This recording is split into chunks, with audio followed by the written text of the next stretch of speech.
Eddie Radosevich, George Stoya here from SoonerScoop.com studios and Oklahoma. The first road game, they'll be headed out to Jordan-Hare on September 28th, and we bring in Justin Hokanson from Auburn Live. Justin, thanks for joining us.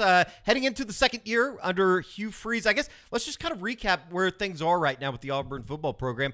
How did the first year go under Hugh Freeze, and just moving into the second season, I guess kind of what are the expectations right now for Auburn football? Appreciate you having me. By the way, you already messed up the name of the stadium, dude. Did I really? Damn it. It's not your fault. It's Jordan. Jordan. Which you would well, never I know. would never know that. This is my first welcome Jordan. to the SEC moment. Jordan. Jordan. Right, Yeah, I'll never forget it now. You literally never know that. Yeah. So it's Jordan-Hare, Jordan. So anyway, I just thought I need to know this. I need to know these things before I come out to Auburn in September. And there's a good chance. I still say Josh McCuistion the wrong way. And to know now that I have already effed up Jordan-Hare, it makes me feel a little uncomfortable. But I appreciate it. That's all good, man. Well, I know we're excited to have you guys out. I think Auburn fans will be excited to have Oklahoma and the fans out there. It'll be a big one. I would say, you're talking about Auburn and expectations. And what kind of team they're going to have. Expectations are higher. They're going to have a better team talent-wise. I wouldn't say it's going to be leaps and bounds better, but I would say it's going to be better in some key areas. Like there's a little more talent at receiver to try to develop and play with. Every offensive line should be pretty good. I'm still a little bit questionable on the defense. Yeah. I don't know what the interior defensive line is going to look like. I don't know. You don't really have a proven stud. There's some bodies and some ability, but there's not a proven guy after Marcus Harris was kind of there and he went to the NFL. Linebacker, pretty good. DB, sort of a restructuring because you had Jalen Simpson, you had Nehemiah Pritchett, DJ James all go to the NFL. So there's a little bit more question marks to me on defense in terms of how good they're going to be. And then offense, it's just Payton Thorne. And the whole offensive system was just a disaster last year. It wasn't all Payton Thorne at all. There was a lot of problems. Lack of talent at receiver, an OC that was not very detail-oriented in Philip Montgomery, Freeze getting involved, multiple play callers within the same game, lack of game plan, and even a good, solid playbook from week to week. Like, the offense was just kind of a joke. That's why I always have to go through that because people it's easy to point the finger at Payton Thorne. Sure. And there's just a lot going on. And so does he need to play better? Yeah. But there's a bunch of stuff that should be fixed that should help him. So I think expectations are higher. I think most Auburn fans, with the 6-6 last year, they feel like anything under 8 would be disappointing. I think they look at it and go, okay, we can win 8, maybe get to 9. We'll see like what develops. But I think 8 would satisfy a lot of fans. And then, of course, it depends on like who are the 8. Things like that. They don't want to see another New Mexico State. They don't want to see that anymore. So it's like beat who you should beat, maybe pull off a game you shouldn't, get to 8 wins. I think that would satisfy a lot of fans.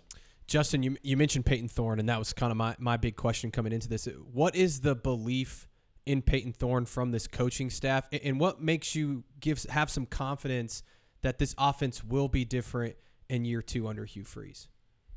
Well, you say confidence. I think it will be better because I think a couple of reasons. One, there's better talent at receiver. Cam Coleman's coming in, who is all everything. Perry Thompson, who's a big-time receiver, is coming in. And then you've also got Malcolm Simmons and Bryce King. You got 4 really talented receivers coming in, but mainly Cam Coleman and Perry Thompson, who's a big-bodied guy coming in the summer. You went out and got Keandre Lambert-Smith from Penn State, who's a really talented player. You got somebody like Robert Lewis from Georgia State, who's caught a ton of passes and played a lot of football. So there's more talent and more experience at receiver. I think that's going to be a big help. The other thing I mentioned was just the scheme and what they're trying to do. There was a clash and a conflict between Philip Montgomery and Hugh Freeze. Hugh Freeze got involved. They tried to make it work, but Freeze was reluctant to get really involved because he didn't know the terminology that Philip Montgomery installed. Now, that's sort of water under the bridge at this point, but there was a reason why Freeze didn't get super involved last year and sort of kept an arm's length because he didn't feel comfortable going in there and just start throwing out his terminology in the middle of a season, and you got Philip Montgomery's terminology, and it would have been even worse than it was at times. So there were some things holding it back in terms of being able to adjust on the fly. And then the other thing about Payton Thorne is, number one, he arrived in the summer. So he didn't go through spring ball. He arrives in the summer.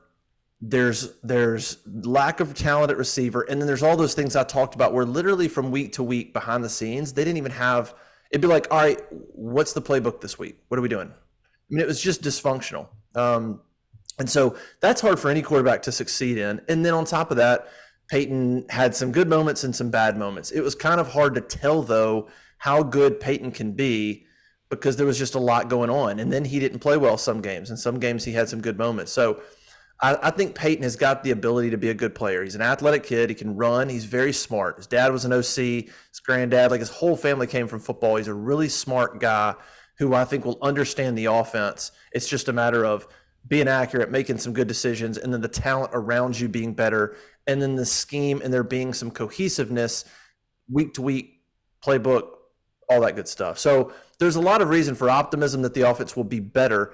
It's just how much better. Are they going to be the kind of offense that can go out there and if the defense is not playing well and the defense gives up 28, can they go score 31 against a decent defense? Can they go score and outscore somebody? I don't know. I really don't know. Until we get into this thing, let's maybe see how they look against Cal.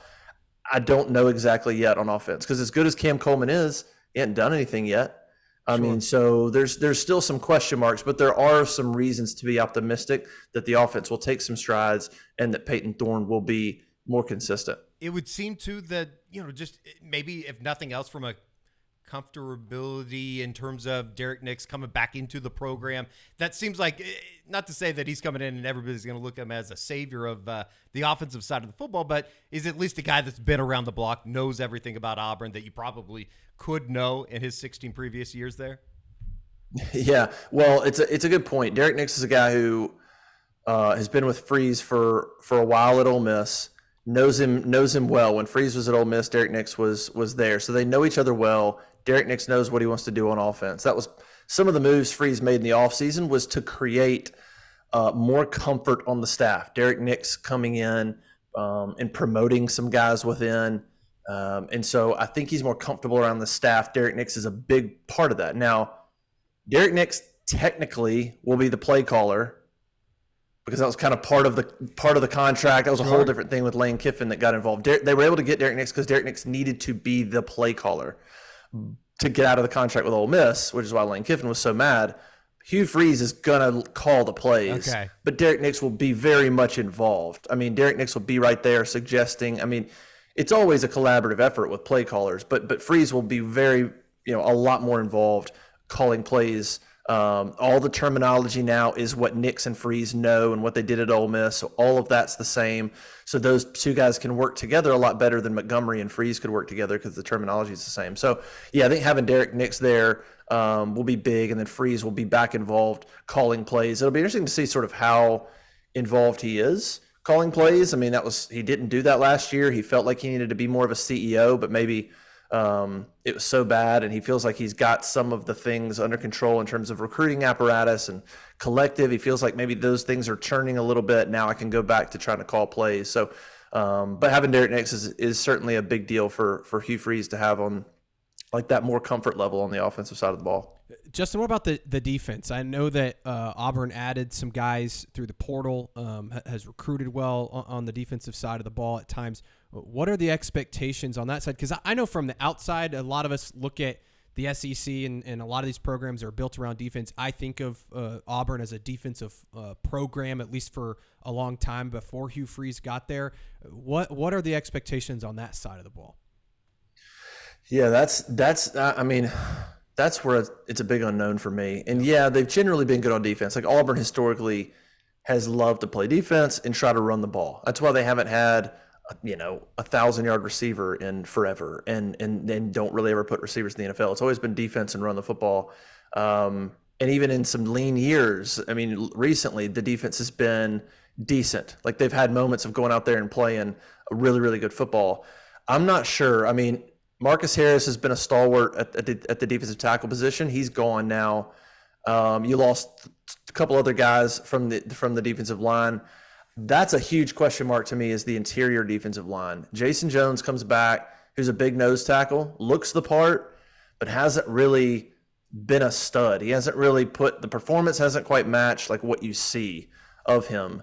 They went out and got Gage Keys, who's a transfer from Kansas. They went out and got Troy Carter, who's a transfer from Texas, to try to, add some depth there and provide some quality players there. I just don't know what you got there. Maybe you've got a handful of decent players, and the depth can help you. I don't know that you have a stud, and so I'm really curious to see if that interior can stand up against really, really good offensive lines in the SEC and stop the run and be really physical. That's a huge question mark to me. I think you're okay on the ends. Jalen McLeod's a really talented edge player. Keldrick Falk is a guy who is finding his name on a couple of preseason All-SEC lists and has got a lot of ability at defensive end. Linebacker, you've got experience. Eugene Asante is coming back. Austin Keys is coming back. Linebacker, you'll be pretty good. You're not super deep, but you've got a couple of really good players. And then the secondary is a little rebuilt, but Keontae Scott comes back. Jaron Thompson from Texas is coming over, probably going to start at safety. You've got some bodies there on the defensive backs. They're just young, not a ton of experience, but some decent athletic ability. And I think between Wesley McGriff and Charles Kelly, those are two guys that know what they're doing. I think they'll figure things out on the back end. Like I said, my question is the interior defensive line.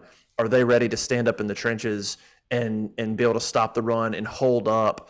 That's probably my number one question mark on defense. I think the athletic ability is there, the potential's there, but I don't know that they're going to be. I wouldn't say they're going to be a top 4 or 5 unit in the league. I mean, I think they're going to be probably.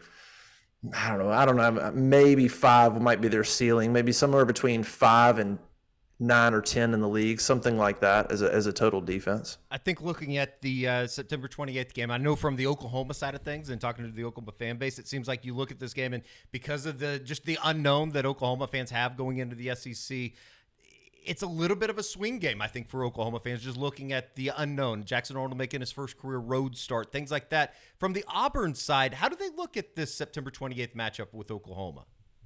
Oh, it's huge. It's huge, huge, huge. I think if Auburn wants to get to 8 wins or beyond, this game, and then later on in the season, Auburn has a game at Missouri and at Kentucky back-to-back. Sure. Like those 3 games are massive swing games. At Missouri, it's going to be tough. Missouri's good. That's pretty tough. So now you're talking about, okay, can you pull off an upset at home against Oklahoma? And can you go on the road to Kentucky and pull that game off? So it's big. I mean, Auburn's got a chance to be 4-0. They should be 4-0. They play non-conference games. Cal could be tricky good. Like, I'm kind of interested to see Cal. They might not be bad coming into Jordan-Hare Stadium. Got to get past that one. Could be 4-0, and it's just going to be a big game for Auburn. Like, if they could somehow pull out a win against Oklahoma, I think it would the whole team, it would set them up to be like, okay, this isn't last year. Yeah. It'd be the first really big time win they've had since like 20. They haven't beaten a ranked team since 2021. Auburn. Wow. They beat Ole Miss, a top 10 team, and really the last 2 seasons, no ranked wins. And so it's just a huge game, not just for what they want to do season wise, like trying to get to 8 wins or better, but just confidence wise on, hey, this really is a different team. This really is a different season, and that kind of stuff. So.